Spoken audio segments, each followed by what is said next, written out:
Hello दोस्तों, स्वागत है आपका मेरे YouTube channel just study point में। दोस्तों आज मैं आप लोगों को बताने वाला हूँ कि पीएच स्केल होता क्या है, यानी पीएच स्केल किसे कहते हैं, इसका यूज कहाँ पे किया जाता है। तो आज हम लोग का हेडिंग है, टॉपिक है कि पीएच स्केल क्या होता है। देख लीजिए, हेडिंग दे चुके हैं पीएच स्केल, जो अम्ल क्षार लवण क्लास 10 का एक चैप्टर है, उसमें एक टॉपिक आता है पीएच स्केल किसे कहते हैं या पीएच स्केल का यूज क्या, उपयोग क्या है। तो गैस यहाँ पे देखिए, सबसे पहले हम यहाँ पे परिभाषा लिखवाए हुए हैं कि पीएच स्केल एक ऐसा गणितीय पैमाना होता है, यानी पीएच स्केल का डिफिनेशन में अगर हम लोग बात करेंगे तो उसमें लिखा है पीएच स्केल एक ऐसा गणितीय पैमाना होता है। पैमाना मतलब जो मापता है, जो स्केल को हिंदी में पैमाना बोला जाता है। तो पीएच स्केल कैसा पैमाना होता है जी? गणितीय पैमाना है, ध्यान में रखोगे। पीएच स्केल कैसा पैमाना होता है? गणितीय पैमाना।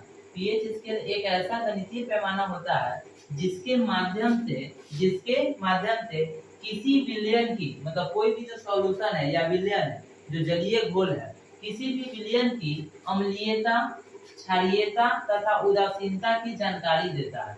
मतलब कि बोल सकते हैं कि वैसा पैमाना या वैसा गणितीय पैमाना जिसके माध्यम से किसी विलयन की अम्लीयता, क्षारीयता तथा उदासीनता होने की जानकारी को बताए, या उसके प्राकृतिक अम्लीयता, क्षारीयता तथा उदासीनता के प्रकृति को बताए, उसी स्केल को हम लोग क्या बोलते हैं? PH scale. तो सिंपल है कि पीएच स्केल का डेफिनेशन कोई पूछेगा पीएच स्केल किसे कहते हैं, तो बोलेंगे कि पीएच स्केल एक ऐसा गणितीय पैमाना होता है जिसके माध्यम से किसी भी विलयन की अम्लीयता, क्षारीयता तथा उदासीनता की जानकारी प्राप्त होता है। उसी को हम लोग क्या कहते हैं? PH scale. तो गाइस, जो पीएच स्केल में जो होता है उसमें उसके गणितीय पैमाना में 1 से लेकर 14 तक अंक होता है। वो एक ऐसा स्केल होता है जिसमें 1 से लेकर कितने तक अंक होता है? 14 तक अंक होता है। इसमें किसी भी विलयन को रखने से यह जानकारी हो जाता है, जानकारी प्राप्त होता है कि यह विलयन अम्ल है, कि इस विलयन के अंदर अम्ल पाया जा रहा है, कि यह क्षार पाया जा रहा है, कि उदासीन है यानी न्यूट्रल है। मतलब एसिड को और बेस को और न्यूट्रल को शो करने वाले, मतलब बताने वाले जो स्केल होते हैं उसी स्केल को पीएच स्केल बोलते हैं। जैसा कि देख लीजिएगा, यहाँ पे अगर मान लेते हैं कि किसी विलयन का पीएच मान 1 से लेकर 6 तक आ जाए, यानी 7 से कम है, तो उस विलयन को हम लोग क्या बोलेंगे? वो अम्लीयता होगा। कैसा होगा? अम्लीयता होगा, यानी उसमें एसिडिक प्रॉपर्टी होगा, यानी अम्ल का गुण उसमें पाया जाएगा।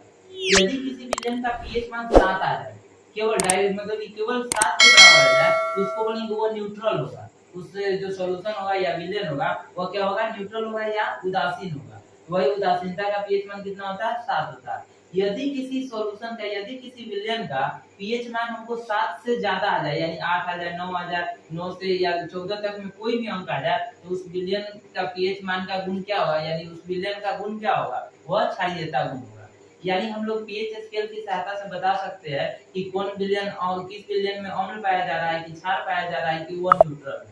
तो फिर से समझ गए कि अगर मान लेते हैं पीएच मान से हम लोग कैसे बताएंगे कि उसमें अम्ल पाया जा रहा है, कि क्षार पाया जा रहा है, कि उदासीन है।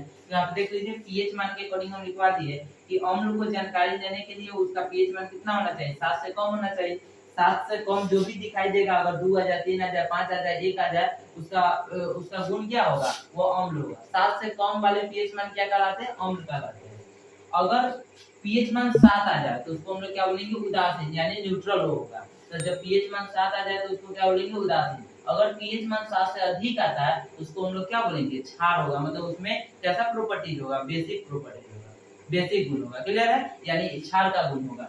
तो गाइस, इस प्रकार से हम लोग पीएच स्केल को डिफाइन भी कर सकते हैं, और किसी भी विलयन के जो पीएच मान होता है, पीएच मान से हम लोग बता सकते हैं कि उसमें अम्ल पाया जा रहा है, कि क्षार पाया जा रहा है, कि उदासीन पाया जा रहा है। तो गाइस, इस वीडियो में हम लोग इतना ही समझने वाले थे कि पीएच स्केल होता क्या है। यदि आप लोगों को पीएच स्केल अच्छा से समझ में आया तो कमेंट करके बताइए। अगर वीडियो आप लोगों को अच्छा लगा तो वीडियो को लाइक कीजिए, कमेंट कीजिए और अपने दोस्तों के साथ शेयर कीजिए। तब तक के लिए धन्यवाद।